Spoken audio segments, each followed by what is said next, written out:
হয়ে যাবে। তাহলে আর পড়িয়ে কি লাভ? আমাদের ছুটি দিয়ে দিন, মাঠে গিয়ে বরং ঘুড়ি ওড়াই। কি পণ্ডিত, ছাত্রছাত্রীরা পড়াশোনা কেমন করছে? পড়ে কোথায়, বাড়ি গিয়ে কেউই বই খুলছে না। মানে বই পড়ে না? না, এই যে গুলটেকেই দেখুন, 1 থেকে 50 অবধি মুখস্থ, কিন্তু তারপর বলতে গেলেই আচ্ছা গুলটে, 51 থেকে বল দেখি।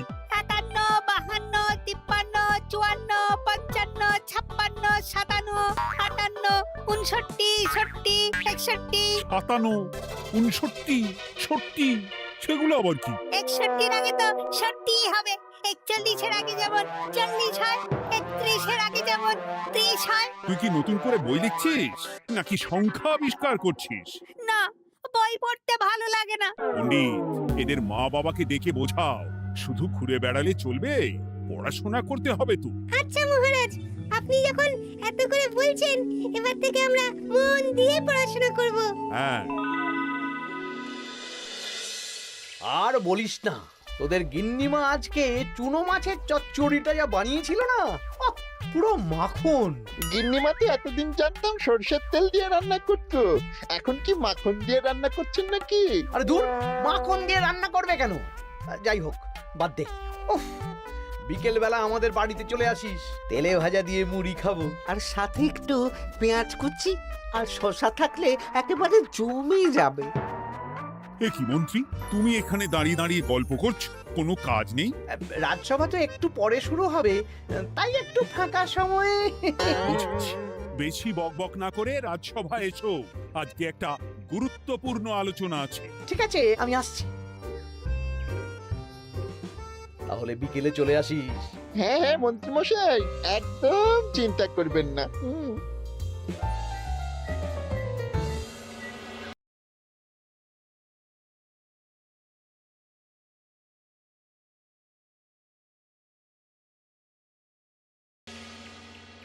রাজ্যটা তো রসাতলে চলে যাচ্ছে, বাচ্চারা পড়াশোনা করছে না, বড়রা গল্প গুজব করে আড্ডা দিয়ে কাটাচ্ছে। কি করা যায় কিছুই তো বোঝা যাচ্ছে না। কে গল্প গুজব করে আড্ডা দিচ্ছে মহারাজ? কে আবার? আমাদের মন্ত্রী। আমি নিজের চোখে একটু আগেই দেখলাম, বটা ঘটার সাথে সকাল সকাল গল্প জুড়েছে। তাহলে এটা বোঝা যাচ্ছে যে মন্ত্রী মশাইয়ের তেমন কাজ নেই, আর কাজ যখন নেই তখন মন্ত্রী মশাইকে রাজসভায় রাখারও দরকার নেই। হ্যাঁ মহারাজ, গোপাল এটা ঠিক কথা বলেছে। মন্ত্রী মশাই তো কাজের মধ্যে দুটো জিনিসই করেন, অকাজ আর কুকাজ। একদম বাজে কথা বলবে না। গোপালের কথা শুনে এখন আমার নিন্দা শুরু করেছো, তাই না? এই থামো থামো থামো থামো, আমাদের রাজ্যের উন্নতির জন্য একটা সমাধান করা দরকার। এই সময় নষ্ট করা বন্ধ করতে হবে।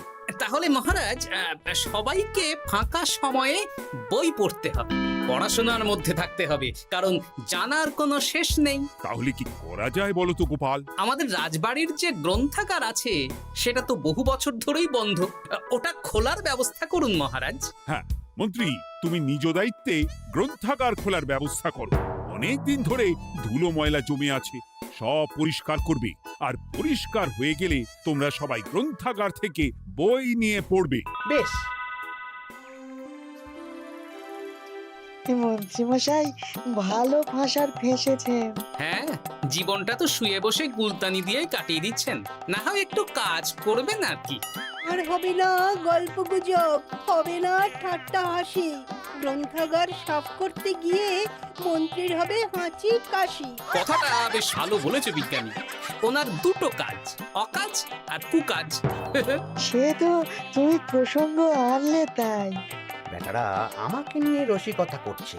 এই গোপালের বড্ড বার বেড়েছে, এমন চাল চালবো যে কেঁদে কুল পাবে না।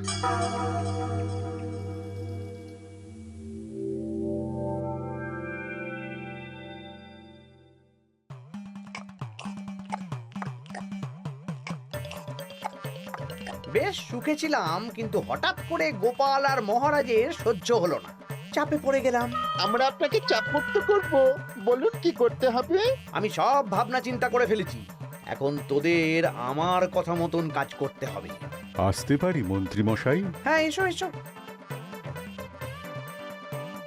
ইনি তো চিত্রশিল্পী, এনাকে দিয়ে কি হবে? ইনিই তো আসল কাজ করবেন। শোনো, তা গোপালকে ভালো করে দেখে নিয়েছো তো? বিলক্ষণ। একটা পাতায় গোপালের ছবি আঁকতে হবে, ওপরে লেখা থাকবে কৃষ্ণনগরের ভবিষ্যৎ। কি গোপাল তো আপনার শত্রু, গোপালকে নিয়ে বই লিখছেন কেন? আমি বলছি, একটা পাতায় গোপালের একটা ছবি আঁকা হবে, যেখানে গোপালকে দৈত্য হিসেবে দেখানো হবে। বড় বড় দাঁত, বড় বড় কুলোর মতো কান। শোনো, নিচে একটু ফাঁকা রাখবে, যা লেখার আমি পরে লিখে দেব। আর আপনি মহারাজকে এই পাতাটা দেবেন? হ্যাঁ, আর বলবো যে গ্রন্থাগার পরিষ্কার করতে গিয়ে এই পুরনো পাতাটা পেলাম, তবে অনেক খুঁজেও বইয়ের বাকি অংশ কিচ্ছু পেলাম না মহারাজ। মহারাজ ওখানে দৈত্য বেশি গোপালকে দেখে ভাববেন রাজ্যের বড় বিপদ আসতে পারে, আর গোপালকে কোনো কারণ ছাড়াই তাড়িয়ে দেবেন। একদম তাই। কিন্তু একটা সমস্যা আছে। আবার কি সমস্যা? পুরনো পাতা বোঝাবেন কি করে? ছবি আঁকা হয়ে গেলে পাতাটা দুদিন রোদে ফেলে রাখবো, তারপর পাতার ধারগুলো একটু আঁকা বাঁকা করে কেটে দেব, সাথে আগুনের হালকা তাপ দিলে সাদা পাতা খুব তাড়াতাড়ি পুরনো দেখাবে। এটা ঠিক বলেছেন। আচ্ছা চিত্রশিল্পী, তাড়াতাড়ি ছবি এঁকে ফেলো। আমি কালকে সকালেই দিয়ে দেব। বেশ বেশ। আর বটাঘটা, তোদের কালকে থেকে একটু আমার সাথে হাতে হাতে কাজ করতে হবে। হ্যাঁ, এসে আমরা আপনার সুখে দুঃখে পাশে থাকবো।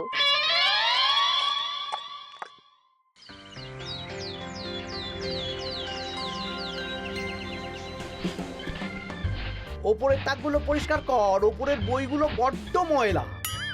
কি মন্ত্রী, কাজ হচ্ছে? কাজ করছেন না, বরং কাজ করাচ্ছেন। কাজ হওয়া নিয়ে দরকার, যে আমি করি বা অন্য লোক, তাতে কি যায় আসে? যায় আসে মন্ত্রী মশাই। আমাদের এই গ্রন্থাগারে এত দামি দামি প্রাচীন দুষ্প্রাপ্য বই আছে, যদি কোনো বই চুরি হয়ে যায় তার দায় কে নেবে? এটা গোপাল ঠিক বলেছে। আমি তো এখানেই আছি, বটাঘটা সাহস আছে নাকি বই সরানোর? বেশ, তাহলেই ভালো। চলো গোপাল, পাঠশালায় গিয়ে দেখে আসি আজকে কেমন পড়াশুনো চলছে। গোপাল আমাদের ঘুরিয়ে চোর বললো মন্ত্রী মশাই, আর আপনি প্রতিবাদ করলেন না। প্রতিবাদ কি? গোপালকেই দুদিন পরে রাজ্য থেকে বার করে দেব।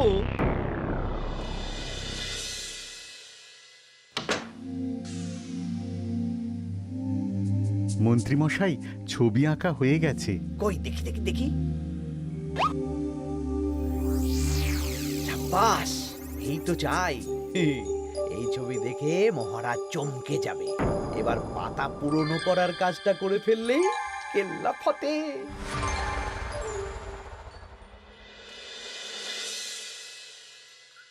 তা মন্ত্রী, গ্রন্থাগার পরিষ্কার করার কাজ শেষ? হ্যাঁ মহারাজ, তবে তবে কি? একটা পুরনো বইয়ের পাতা পেলাম। কি? এই এই দেখুন মহারাজ, আচ্ছা দেখি। অনেক পুরনো বইয়ের পাতা। একই মহারাজ, আপনি আমার দিকে তাকাচ্ছেন কেন? ওরে বাবারে, এই পাতায় কি লেখা আছে?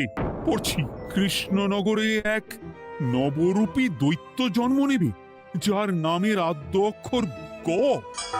সে শুরুতে লোকজনের উপকার করবে, কিন্তু তার বয়সকালে তার আসল রূপ ফিরে আসবে। ওই ব্যক্তি আসলে মানুষ নয়, সে এক দৈত্য। সে থাকলে কৃষ্ণনগরে নেমে আসবে সর্বনাশ। কৃষ্ণনগরের মানুষদের ধরে সে খাবে। তার আসল রূপের চিত্র প্রদর্শিত করা হলো। কই দেখি মহারাজ।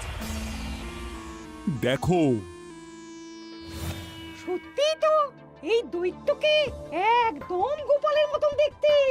মহারাজ, আমার মনে হয় যে গোপালকে এই রাজ্যে ঠাঁই দেওয়া একদম ঠিক হবে না। কোন দিন গোপাল মানুষ থেকে দৈত্য হয়ে আমাদের খেয়ে নেবে বলা তো যায় না। উল্টো পাল্টা কথা বলবেন না মন্ত্রী মশাই। ওই দেখুন মহারাজ, গোপাল কেমন রেগে উঠছে। এক্ষুনি দাঁত বেরোলে কিন্তু হিতে বিপরীত হয়ে যাবে। আরে কিসের হিতে বিপরীত? কই দেখি। দেখো দেখো, এ তো কোনো দুষ্প্রাপ্য বইয়ের পাতা, তাই মিথ্যে কথা লেখার সম্ভাবনা কম। বিশ্বাস করুন মহারাজ, আমি দৈত্য নই, আমাকে ফাঁসানো হচ্ছে। গোপালকে দূর করুন মহারাজ। কোনো অঘটন ঘটে গেলে কিন্তু আমাকে বলতে পারবেন না যে আমি আগে থেকে সাবধান করিনি। হ্যাঁ গোপাল, তুমি আর এই রাজ্যে থেকো না, আজ রাত্রেই চলে যাও। আমি জানি তো মানুষ অবস্থায় অনেক উপকার করেছো বা করছো, কিন্তু দৈত্য হয়ে উঠলে তখন রাজ্যের মানুষকে কি জবাবদিহি করব বলো? বিশ্বাস করুন মহারাজ, আমি মানুষ। চপ! এই কে আছো? গোপালকে ঘাট ধাক্কা দিয়ে বের করে দাও। যেন আজকের পর এই রাজ্যে আর না দেখি। মহারাজ এসব বিশ্বাস করলেন? মন্ত্রী মশাই জোর খাটালেন যে, কি আর করা যাবে। এখন যতদিন না কোনো উপায় হচ্ছে, এই রাজ্যের বাইরেই থাকতে হবে। তবে তবে কি? একটা সন্দেহ হচ্ছে, বুঝলে। আগের বছর যখন বেতন বেড়েছিল, রাজসভা থেকে একটা চিঠি দিয়েছে, সেটা আছে? হ্যাঁ, আছে তো। দাও তো, যাওয়ার পথে একটু বিজ্ঞানীর বাড়িতে যাব, বুঝলে।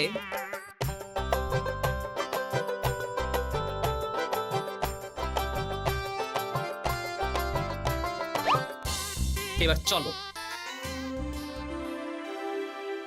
আমিও বুঝতে পারছি গোপাল, এটা গভীর ষড়যন্ত্র। শোনো, তুমি একটা কাজ করো।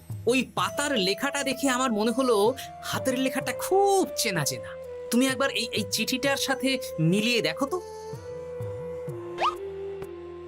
মন্ত্রী মশাইয়ের হাতে লেখা চিঠি। বেশ, আমি তাহলে কায়দা করে পাতাটা নিয়ে এসে পরীক্ষা করব। তা কোথায় থাকবে এখন? কদিন ওই শ্বশুর বাড়ি, আর আমি তোমার সাথে দেখা করার জন্য রোজ রাতে আসবো। বেশ।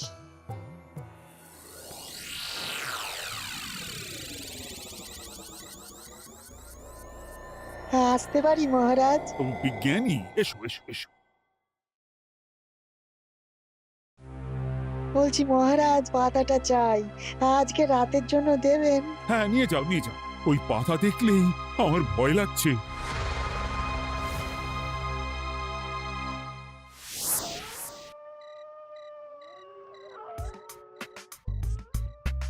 এ তো হাতের লেখা হুবহু এক। হ্যাঁ, একদম মিলে যাচ্ছে। তার মানে এই হাতের লেখা মন্ত্রী মশাইয়ের, আর এই বই রোদে ফেলে রেখে হলুদ করা হয়েছে। আসতে পারি বিজ্ঞানী? এ কি, এ কে তুমি?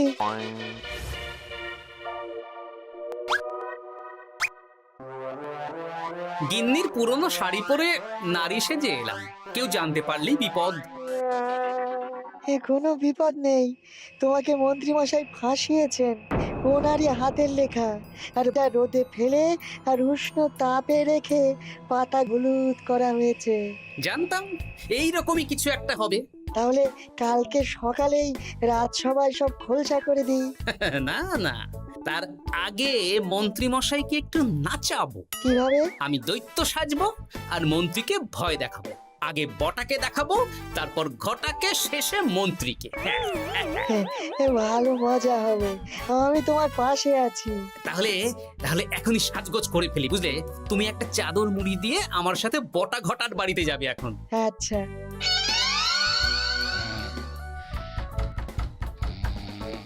হে, এক ঘরটা দেখ না।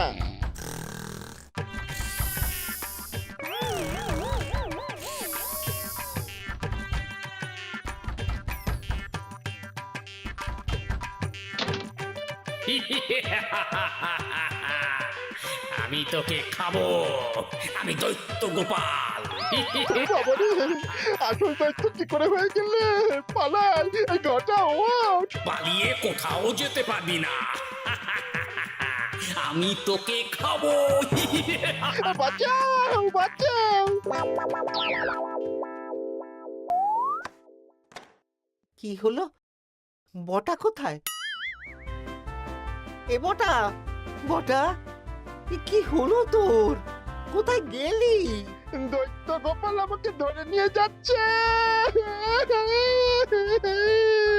মানে এটা কি? হ্যাঁ? আমি গোপাল দৈত্য, আজ রাতে বটাকে গলাদ্ধ করনি আমার ভোজন, কাল তোর পালা।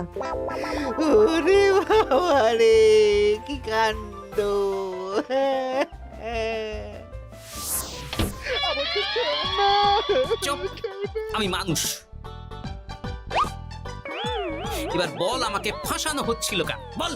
আমি কিছু জানি না, সব মন্ত্রী মশাইয়ের চক্রান্ত। আমাকে ছেড়ে দাও। এখন না, পরে ছাড়বো।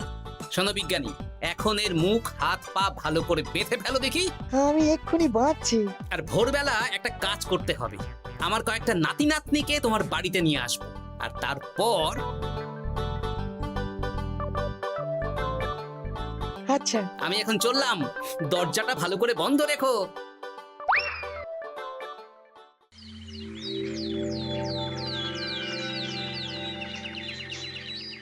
কি সব উল্টো পাল্টা বলছিস? সত্যি কালকে গোপালের দৈত্য এসেছিল। আরে গোপাল তো রাজ্য ছেড়ে চলে গেছে, আমি কড়া পাহারা বসিয়েছি। গোপাল এই রাজ্যে আর ঢুকতেই পারবে না। কিন্তু ওর দৈত্য এসেছিল। আরে দূর, তুই স্বপ্ন দেখেছিস। সকাল সকাল মাথা খারাপ করাস না ঘটা, কাজ আছে। সত্যি বলছি। চুপ!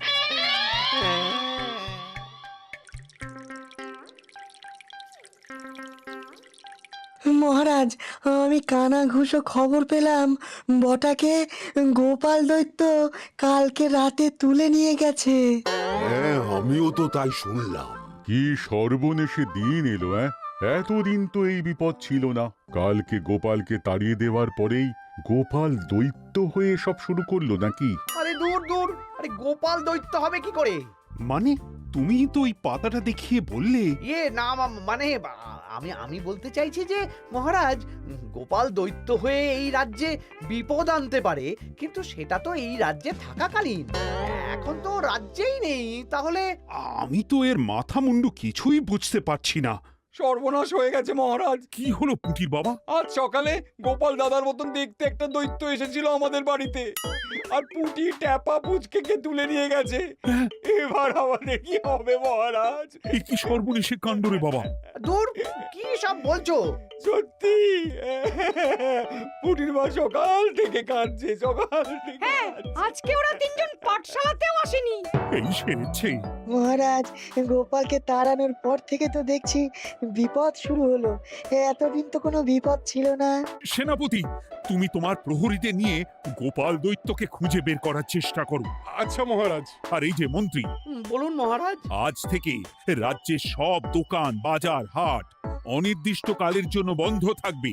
সবাই বাড়িতে থাকো, ঢেঁড়া পিটিয়ে দাও।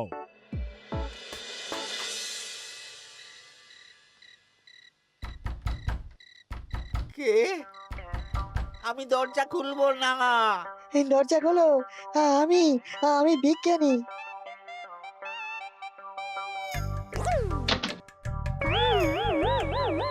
এবার আমি তোকে খাবো। আমাকে ছেড়ে দাও, আমাকে ছেড়ে দাও, ছেড়ে দাও, আমাকে ছেড়ে দাও। ছেড়ে না, ছিঁড়ে খাবো।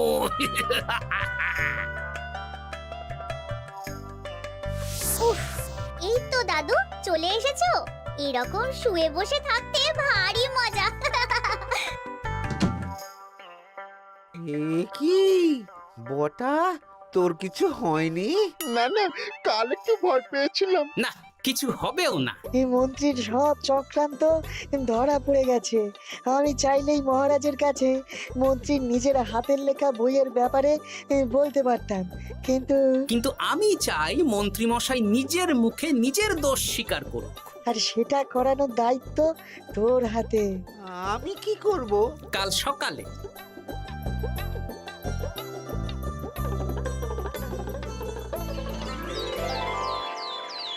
কালকে আবার ঘটাকে তুলে নিয়ে গেছে। ও সেনাপতি, তুমি কি করছো? আমি তো দেখতে পাইনি গোপালকে। দূর! মহারাজ, মহারাজ, কি ঘটা, কি অবস্থা তোর? অনেক কষ্টে পালিয়ে এসেছি। গোপাল খেতে গিয়েও খায়নি আমাকে। মানে ও বলছে আপনাকে খেতে চায়। গোপাল কি দৈত্য নাকি যে আমাকে খাবে? হ্যাঁ, ভয়ানক দৈত্য। এই তো আমি পাতাটা এনেছি, দেখো তো একবার। হ্যাঁ, এইরকম। ওরে বাবা, কি ভয়ানক! এই গোপালটা কি শুরু করেছে বলতো? গোপাল দৈত্য হবে কি করে? এই ছবির নিচের লেখাটা তো আমার, তুই জানিস না নাকি? না মানে কিছু না। তোমার লেখা মানে? না আমার লেখা না, মানে আমি খুঁজে পেয়েছি আর কি। আপনি সত্যি না বললে আমার কাছে কিছু প্রমাণও আছে মন্ত্রী মশাই, যে এই পাতার লেখাটা আপনার। হ্যাঁ, এটা মন্ত্রী মশাইয়ের লেখা, আমি সব জানি।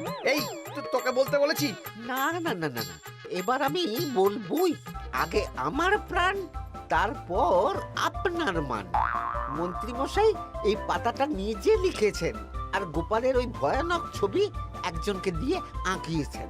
রোদে রেখে ও আগুনে উষ্ণ তাপে পাতাটা হলুদ করেছেন আর ধারগুলো আঁকা বাঁকা করে কেটেছেন যাতে দেখে পুরনো মনে হয়। সব বাজে কথা। কোনো বাজে কথা না। এই দেখুন মহারাজ, মন্ত্রীর হাতের লেখা একটা চিঠি আর বইয়ের লেখা একদম এক।